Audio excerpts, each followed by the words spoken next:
Breaking news చూస్తున్నా మనం. మాజీ మంత్రి రోజాపై నగరి ఎమ్మెల్యే గాలి భానుప్రకాష్ ఫైర్ అయ్యారు. దొంగ దొంగ అన్నట్లుగా రోజా వ్యవహరిస్తున్నారని మండిపడ్డారు.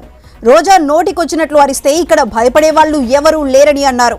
గంజాయి అమ్మే వాళ్ళు జైలుకు వెళ్లక తప్పదని, వాళ్లను వదిలిపెట్టే ప్రసక్తే లేదని భానుప్రకాష్ హెచ్చరించారు. వైసీపీ నేతలు ఇప్పుడు కూడా బియ్యం, ఇసుక, గంజాయి వ్యాపారం చేస్తున్నారని ఆరోపించారు. చాలా అవినీతి వ్యవహారాల్లో రోజాకి, ఆమె కుటుంబ సభ్యులకు సంబంధాలు ఉన్నాయని ఎమ్మెల్యే భానుప్రకాష్ ఆరోపించారు.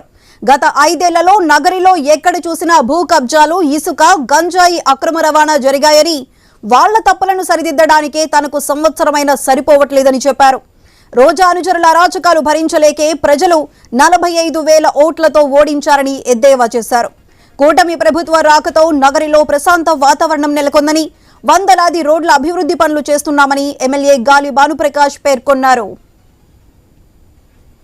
రైస్ స్మగ్లింగ్ గానీ, ఇసుక స్మగ్లింగ్ గానీ అవే చెప్పా పోలీసు వారికి కూడా. ఎట్టి పరిస్థితుల్లో ఎవరిని ఉపేక్షించడానికి వీల్లేదు.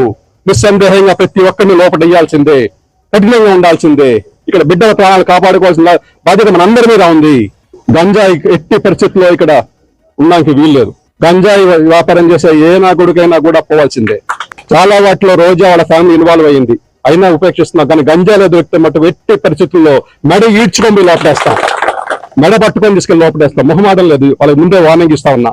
ఊరికే దొంగ అన్నట్టుగా అది చేస్తే ఇక్కడ అంత అమాయకులు గాని, పిచ్చివారు గాని ఎవరు లేరు. మీ కథ అందరికీ తెలుసు. మీరు చేస్తున్న అన్యాయాలు గాని, అక్రమాలు గాని, లూటీలు గాని, పంచుకొని తినడాన్ని గాని అవన్నీ మీరు చూశారు. విసిగిపోయారు కాబట్టి 45,000 ఓట్లు మెజార్టీ ఇచ్చారు.